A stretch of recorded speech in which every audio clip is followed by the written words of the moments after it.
English के बच्चों अगर चाहिए 80 में से 80 नंबर तो इस वीडियो को लास्ट तक जरूर देख के जाना। आज की जो वीडियो है वो रिलेट करती है 30 डे स्ट्रैटेजी प्लान से। किस तरह आप इस सब्जेक्ट में 80 आउट ऑफ 80 स्कोर कर सकते हैं, यानी कि 100% मार्क्स, जो नामुमकिन नहीं है भाई, कोई भी स्कोर कर सकता है। सिर्फ आपने फॉलो करनी है हमारी स्ट्रैटेजी, जो मैं आज आपके साथ डिस्क्लोज करने वाला हूं। उस स्ट्रैटेजी को फॉलो करेंगे, पूरा सक्सेस मंत्र आपको देंगे। क्या आपके कोर प्रिंसिपल्स होने चाहिए, किस तरह का आपका वीकली प्लान होना चाहिए, किस तरह का आपका मंथली प्लान होना चाहिए, आज सब कुछ इसी वीडियो में डिस्कस करके जाएंगे, इसलिए लास्ट तक वीडियो जरूर देखिएगा। तो 30 डेज एग्जाम सक्सेस स्ट्रेटजी, यही हमारा आज का जो पहला स्लाइड है। सक्सेस मंत्र क्या है, किस तरह से गोल सेट करने हैं, 30 दिन का जो एग्जाम स्ट्रैटेजी प्लान है वो किस तरह का होना चाहिए, एग्जाम हॉल में आपकी स्ट्रैटेजी क्या होनी चाहिए, वो सब आज आपको इस वीडियो में डिस्क्लोज करेंगे हम। तो देखिए बच्चों, मैंने जैसा कहा कि last 1 month strategy for scoring 80 out of 80 marks. तो बड़े से बच्चे ऐसे कहते हैं कि सर 80 आउट ऑफ 80 लेना तो इम्पॉसिबल बात है। तो देखो बच्चों, 60-65 हर कोई स्कोर कर सकता है। 60-65 मार्क्स लेना कुछ मुश्किल नहीं है। हमने स्कोर करने 80 आउट ऑफ 80। उसी स्ट्रैटेजी के साथ हम लोग आगे बढ़ेंगे। क्लास 10th जेके बोस हो या सीबीएसई हो, 80 आउट ऑफ 80 मार्क्स करना कोई मुश्किल बड़ी बात नहीं है।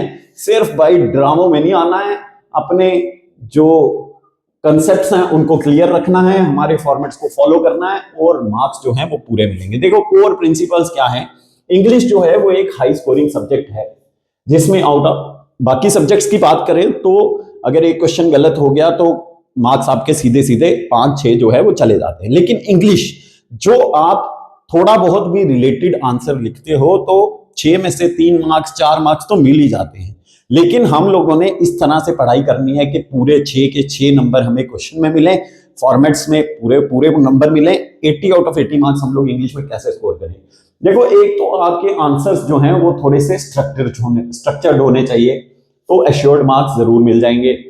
जो रिपीटेड क्वेश्चंस हर एक साल में रिपीट हो रहे हैं, फॉर्मेट्स जो फॉलो करने हैं वो फॉलो करके 60-65 मार्क्स जो हैं हर कोई डिसाइड कर लेता है। लेकिन अगर पूरे नंबर चाहिए तो बच्चों आपको फोकस करना पड़ेगा इस पार्ट पे भी, यानी कि राइटिंग स्किल्स और ग्रामर पे भी।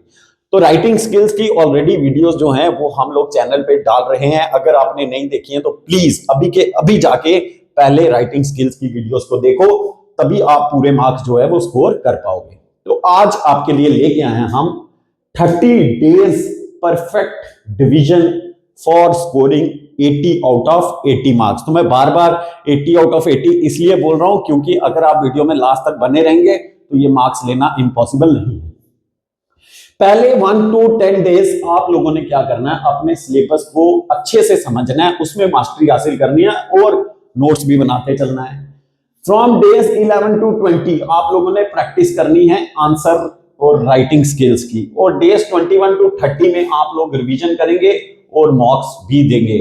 तो जब इस प्लान के थ्रू आप लोग चलेंगे तो यह है 30 डेज की पूरी डिवीजन किस तरह से। मैं आपको वीकली स्ट्रेटजी भी अभी बताऊंगा इसी वीडियो में। सक्सेस मंत्रा, एग्जाम हॉल में क्या आपकी थिंकिंग होनी चाहिए, क्या कुछ आपके दिमाग में चल रहा होता है, वो सब अभी डिस्क्लोज करेंगे। देखिए, तो पहले भैया डे 1 to 10 आप लोगों को क्या करना है। डे 1 to 10 सबसे पहले आप लोग स्ट्रैटेजी बनाओ कि भाई लिटरेचर पे फोकस करना है, जो कि उतना ज्यादा हरी नहीं होता। जब लास्ट में बिल्कुल एग्जाम सिर पे आ जाए, 1 मंथ भी सिर पे ही है वैसे तो, लेकिन बिल्कुल जब 5 दिन 6 दिन या 7 दिन रह जाएंगे, वो क्या प्लान आपने लेके चलना है। फिलहाल के लिए जो कि अभी रिलैक्स्ड स्टडी आप लोग 8-10 दिन के लिए कर सकते हैं, तो इसलिए सबसे पहले फोकस करना है आपने लिटरेचर पे। हर एक चैप्टर को एटलीस्ट एक बार केयरफुली पढ़ना है। बच्चे क्या करते हैं भाई, सीधा शॉर्ट समरी पढ़ ली चैप्टर की, तो की पॉइंट्स तो मिस हो जाते हैं, फिर नंबर आपको कहां से मिलेंगे। तो हर एक चैप्टर को एटलीस्ट वंस केयरफुली जो है वो बिल्कुल स्टडी करेंगे। सिर्फ फोकस कहां करना है, you should focus only on exam oriented points. खाली एग्जाम पॉइंट ऑफ व्यू से पढ़ेंगे तो कोई बड़ी बात नहीं है कि भाई मार्क्स पूरे ना मिले। जो चीजों को मेमोराइज करते हैं या पूरी स्टोरीज को मेमोराइज करने की कोशिश करते हैं, यानी कि रट्टाफिकेशन जिसको हम बोलते हैं, रट्टा मारते हैं बच्चे, तो रट्टा मारना होता क्या है, पहले तो आपको वो डिस्क्लोज करते हैं। रट्टा मतलब एक ही लाइन को हम 5-6 बार पढ़ेंगे और फिर उसको रिवाइज करने की कोशिश करेंगे, तो एक दिन वो याद रहेगा, अगले दिन ही वो भूल जाएगा। तो रट्टा मारने का भी एक तरीका होता है भाई, हर कोई रट्टे से नहीं पढ़ सकता।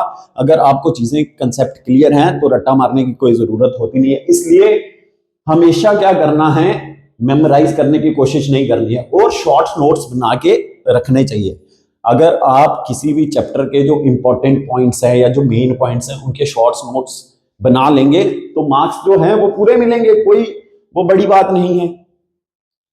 अब चैप्टर्स को किस तरह से पढ़ना है, जो 1 टू 10th डे जो मैंने कहा आपको लिटरेचर पे फोकस करना है, तो क्या लिटरेचर का कंसेप्ट, कौन सी चीजों पे फोकस करना है वो देखिए।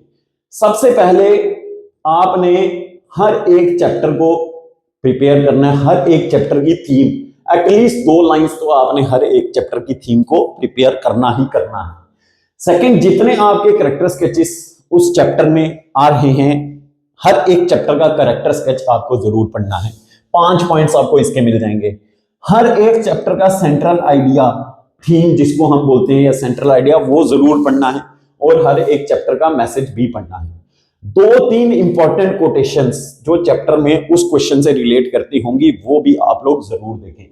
और लास्ट में जो लॉन्ग आंसर्स होते हैं उनकी सिर्फ इंट्रो और बॉडी और कंक्लूजन, इस तरह से 3 पार्ट्स में लॉन्ग आंसर्स को डिवाइड करना है, तो 6 के 6 नंबर आपको लॉन्ग आंसर के भी जरूर मिलेंगे।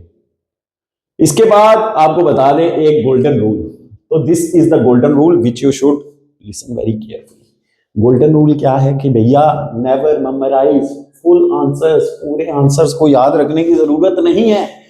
हर एक क्वेश्चन में एक ऐसी मैजिकल लाइन होती है, एक ऐसी जादुई लाइन होती है जो चेकर की अटेंशन को ग्रैब कर सकती है।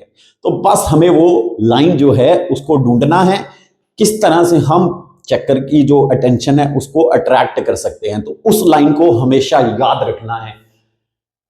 हेडिंग्स जो होती हैं उनको मेमोराइज करना है। और देखो सीबीएसई की आपको बात बता दें कि सीबीएसई क्या करता है, सीबीएसई ने नाम तो रखा है राइटिंग स्किल, लेकिन एक्चुअल में वो है क्रिएटिव राइटिंग स्किल, यानी कि आपके अंदर कितनी क्रिएटिविटी है, आप कितने क्रिएटिव हो वो चेक करना चाहते हैं। तो जितना आप अपने वर्ड्स में लिखोगे उतने आपको अच्छे मार्क्स मिलेंगे, चाहे वो जेके बोस है चाहे वो सीबीएसई है। जितना आप खुद की क्रिएटिविटी को शो करोगे, खुद के आंसर्स लिखोगे, उतने अच्छे आपको मार्क्स मिलेंगे। कोई रटे रटाए फॉर्मेट पे बिल्कुल नहीं जाना आपने कि हाँ भाई रटे रटाए फॉर्मेट पे चलेंगे तो हम लोगों को पूरे नंबर जो है वो मिलेंगे। फोकस कहां करना है, सीबीएसई के जो बच्चे हैं उनको प्रोज और पोएम्स पे हाई फोकस करना है, कंप्लीट प्रोज और कंप्लीट पोएम्स जिनमें dust of snow, fire and ice जो है ये बहुत इंपॉर्टेंट पोएम्स है। इनसे क्वेश्चन जो है वो ज्यादातर पूछे जाते हैं, इसलिए इन दोनों पोएम्स को बहुत अच्छे से पढ़ लेंगे।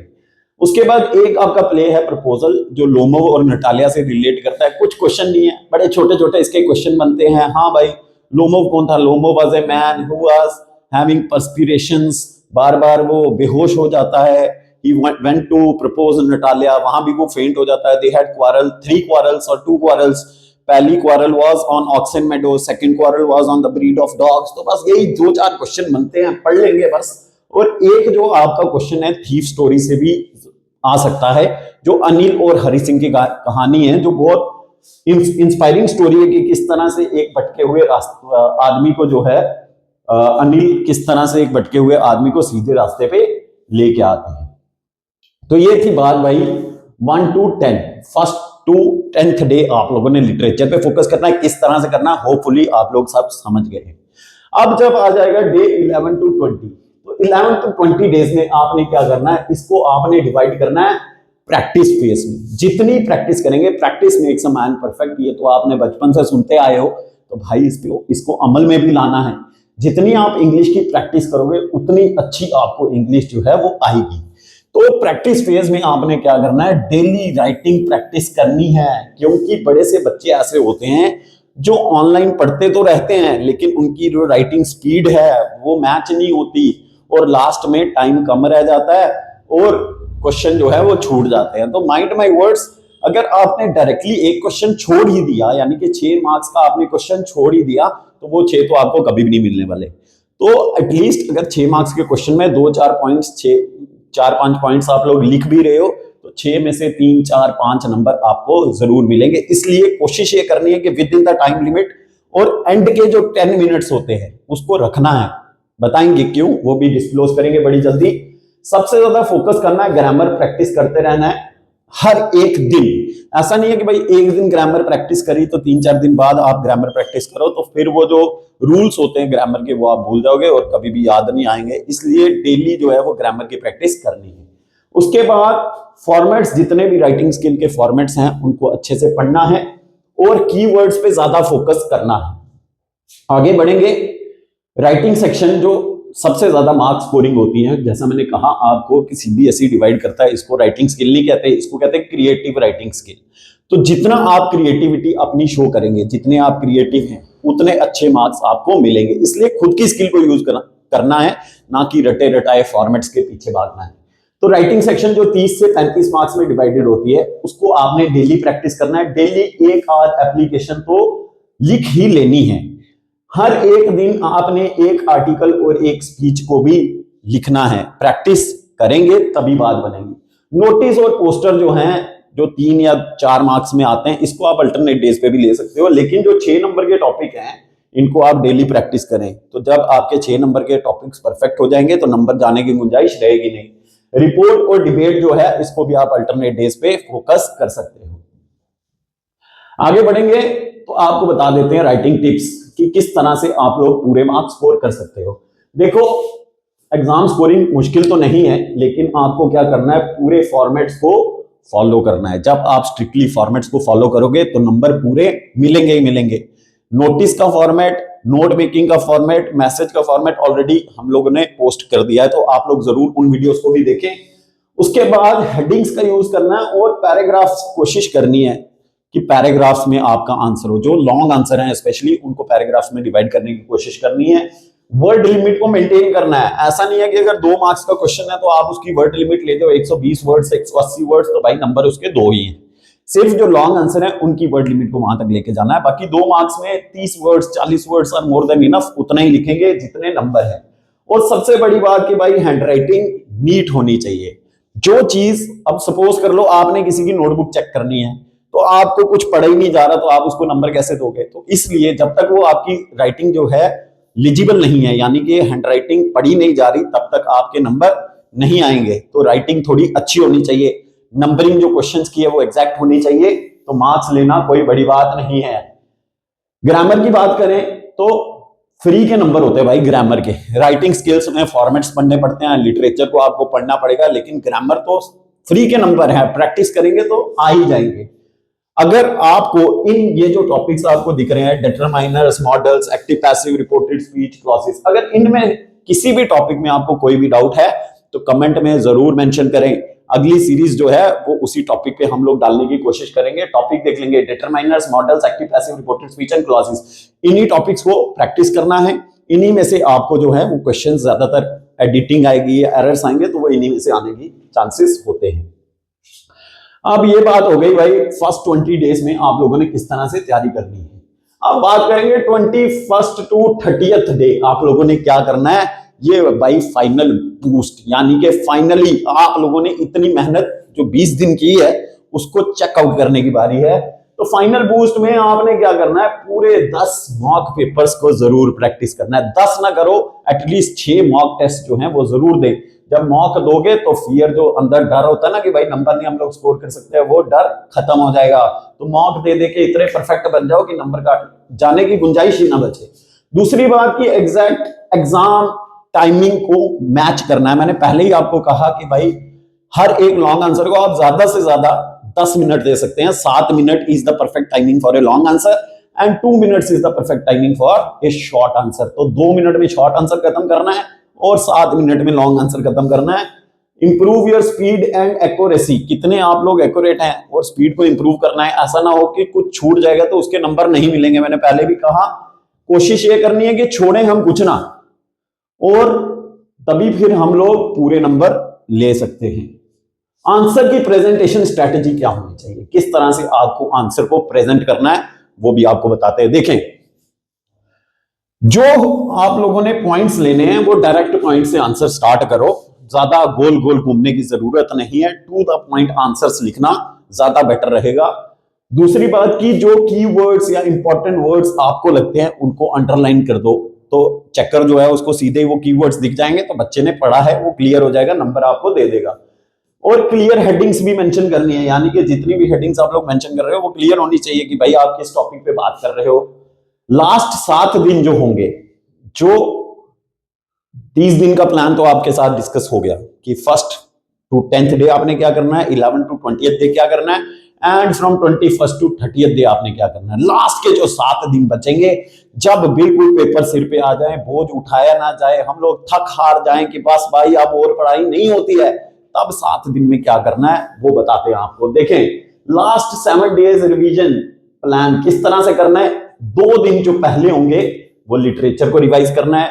3rd डे जो होगा उसमें राइटिंग फॉर्मेट्स को पढ़ लेना है, अच्छे से दिमाग में बिठा लेना है।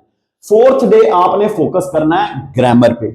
5th डे आपने फोकस करना है वीक एरियाज पे, कहां कहां आपकी कमियां नजर आ रही हैं। अगर फॉर्मेट सही नहीं है तो उन पे फोकस करें, लिटरेचर में करके आपको लगता है कि डाउट्स हैं तो उस पे फोकस करें, ग्रामर आपको लगता है कि भाई उतनी अच्छी मेरे से नहीं जा रही तो उस पे फोकस करें। ये जो 5th डे है उसके लिए रखेंगे।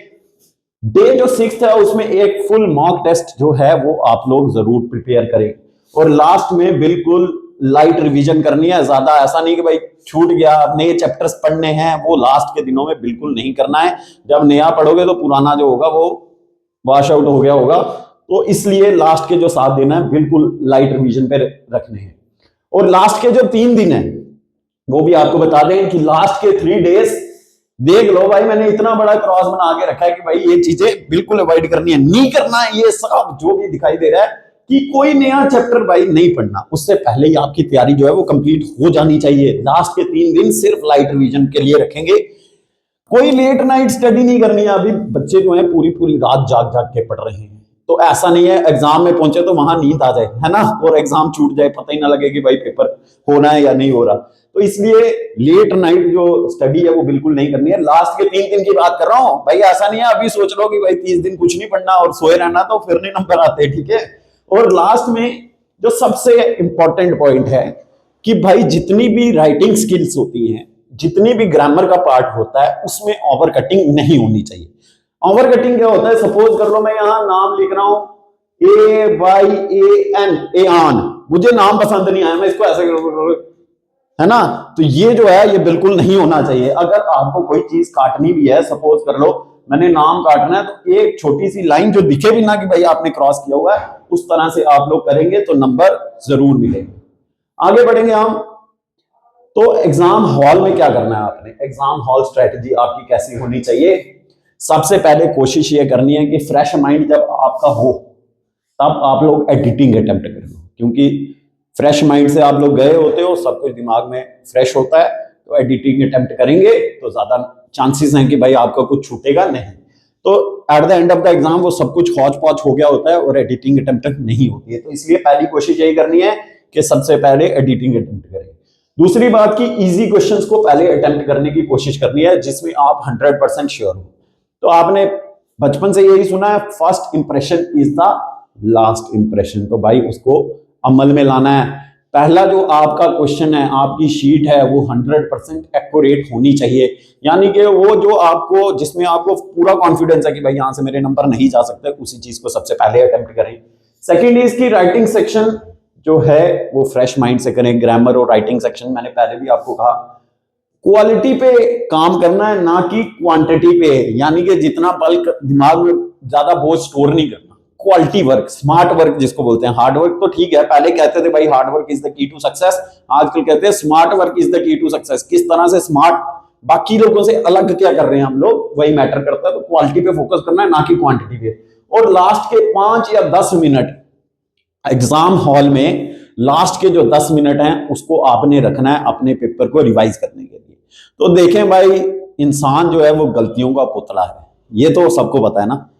तो ऐसा कोई बंदा नहीं है भाई जो एक बार एग्जाम, इतना बड़ा एग्जाम लिख दे और कोई गलती ना आए, ऐसा कोई भी नहीं होता। तो लास्ट के जो 5 मिनट होते हैं उसको एक बार तो अपने पेपर को रीड करने के लिए रखना है। तो आप यकीन मानो जब भी आप पेपर को रीड करोगे एक दो गलतियां आपकी जरूर निकलेंगी, ये आप परख लेना।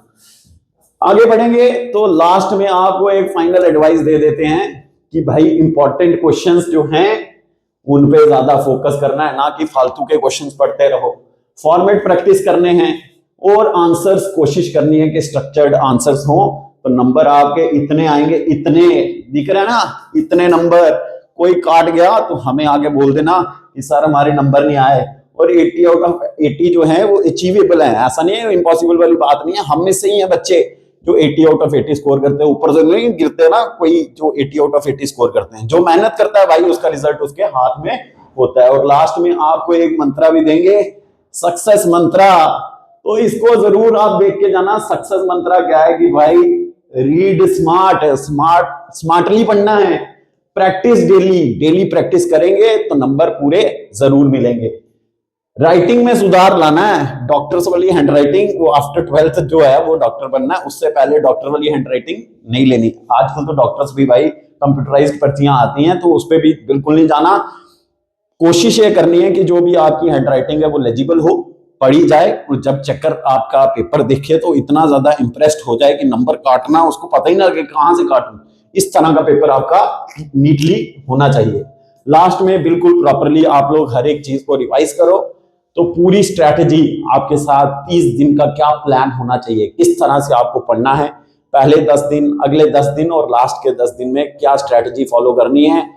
होपफुली आपको ये वीडियो जरूर पसंद आएगी, और अगर आप इस स्ट्रैटेजी को फॉलो करोगे ना तो भाई नंबर मिलेंगे पूरे, कोई नंबर काट नहीं सकता। तो इसलिए इस वीडियो को सबसे शेयर कर दो, सबको पता लगना चाहिए कि भाई क्या एग्जाम स्ट्रैटेजी लॉजिकल मास्टर जी ने शेयर की है।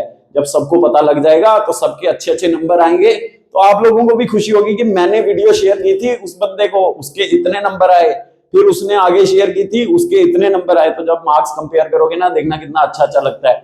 दोस्ती जो होती है उसको निभाना भी चाहिए ना, अपने अपने दोस्त को फॉरवर्ड कर दो ताकि हर कोई जो है वो अच्छे मार्क्स ले सके। Thank you so much.